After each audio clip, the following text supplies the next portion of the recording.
নমস্কার বন্ধুরা, আবারও চলে এলাম নতুন একটা ভিডিও নিয়ে আপনাদের সামনে। দেখেন, আমি আজকে আপনাকে ইলিশ ভাপা বানায় দেখামো। তার লিগে আমি মাছগুলারে পরিষ্কার করে ধুইয়া সুন্দর করে সাজাইয়া আপনাদের সামনে একটু তুলে ধরলাম। এখন ভাপার জন্য যা লাগবো সরষা আর মরিচ, আমি এই দুটাকে মিহি করে পেস্ট করে নিব। মাছগুলো আমি যেই কড়াইতে রান্না করুন ওই কড়াইতে নিয়ে নিলাম। এখন দিয়ে দিব সরষা বাটা আর হলো মরিচ বাটাটা।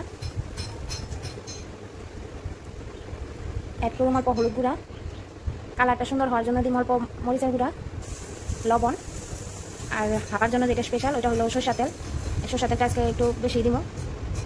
এখন মাছগুলা মশলার লগে সুন্দর করে মিলাইয়া লাহে লাহে মাখে উপর থেকে কয়েকটা সেরা কাঁচা লঙ্কাও দিয়ে দিলাম। এখন আমি এইভাবেই মাছটা ঢাকা দিয়ে 5-10 মিনিটের জন্য রেখে দিই। এখন কড়াইটা ধরে আমি গ্যাসে বসাবো। এটা রান্না করার সময় গ্যাসের আঁচটা একদম লোতে রাখতে লাগবো। মিক্সিং জারে যেগুলো এক্সট্রা মশলা আছে ওইটা আমি জল দিয়ে ধুইয়া এটাতে দিয়ে দিলাম। দেখেন, এখন আমি এটা ঢাকা দিয়ে 5 মিনিটের মতো রান্না করে নেব। 5 মিনিট পরের অবস্থা দেখুন, গ্রেভিটা কত সুন্দর করে ফুটতে আরম্ভ করছে।